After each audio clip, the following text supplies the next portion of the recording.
আমি তাফসির আবু বকর জাকারিয়া পড়ি, এখানে আল্লাহর নাম সর্বনাম সব আমরা ব্যবহার করা হয়েছে। এখন কি এটি কেন করা হয়েছে? কারণ আল্লাহ তো এক বছর। এই প্রশ্ন উত্তর দিতে দিতে বোধহয় আমি মরেই যাবো, মানে এত অবস্থা। ঘটনা চক্রে এটা উত্তরটা একটু দেই, আপনাদের একটু ইয়া হবে। এটাকে বলা রয়্যাল উই। রব্বুল আলামিন তিনি বহু বছর ব্যবহার করেছেন। আমি যদি এক বছর বলি, আল্লাহ বলছে ইন্না আতাইনাকাল কাউসার, ইন্না সবাই জানে আমরা আপনাকে কাউসার প্রদান করেছি। এখন যদি আমি বলি আমি আপনাকে কাউসার প্রদান, এটা বোল্ডনেস কমে যায়।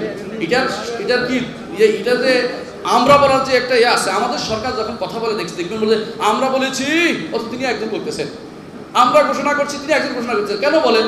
জিনিসটার বোল্ডনেস, যে একজন মানুষ যদি এখন বহু বছর ব্যবহার করে তখন তার ক্ষমতাটা পুরা বোঝানোর জন্য এটা আল্লাহ তাআলা ব্যবহার করেছেন।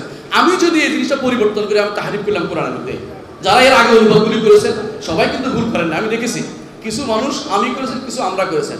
বিশুদ্ধ অনুবাদ হচ্ছে আমরা করতে হবে, আল্লাহ যেখানে আমরা বলেছেন, যেখানে আল্লাহ আমি বলছি সেখানে আমি রাখতে হবে, এবং মানুষকে বুঝে নিতে হবে এখানে আল্লাহ তাআলা নিজেকে সম্মান মর্যাদায় বহুগুণ বর্ধিত হিসেবে উল্লেখ করার জন্য বহু বছর ব্যবহার করেছেন। এই জন্য আপনি দেখবেন এই জিনিসটা ইংরেজিতে দেখবেন উই লেখা আছে, এখনই যান দেখবেন। আপনি দেখেন উর্দুতে দেখেন হাম লেখা আছে একই জায়গাতে, ফার্সিতে দেখেন ফার্সি দেখেন মা না লেখা মা লেখা না লেখা আছে। কেন? কারণ এটাই হচ্ছে এটার অনুবাদ। অন্য যে কোনো ভাষায় অনুবাদটা শুদ্ধ ছিল, দুর্ভাগ্যবশত বাংলা ভাষার অনুবাদটা ভুল ছিল। আর এটা যখন শুদ্ধ করেছি তখন আমি বিপদে পড়লাম। আল্লাহ আমাদের বুঝাতে হবে।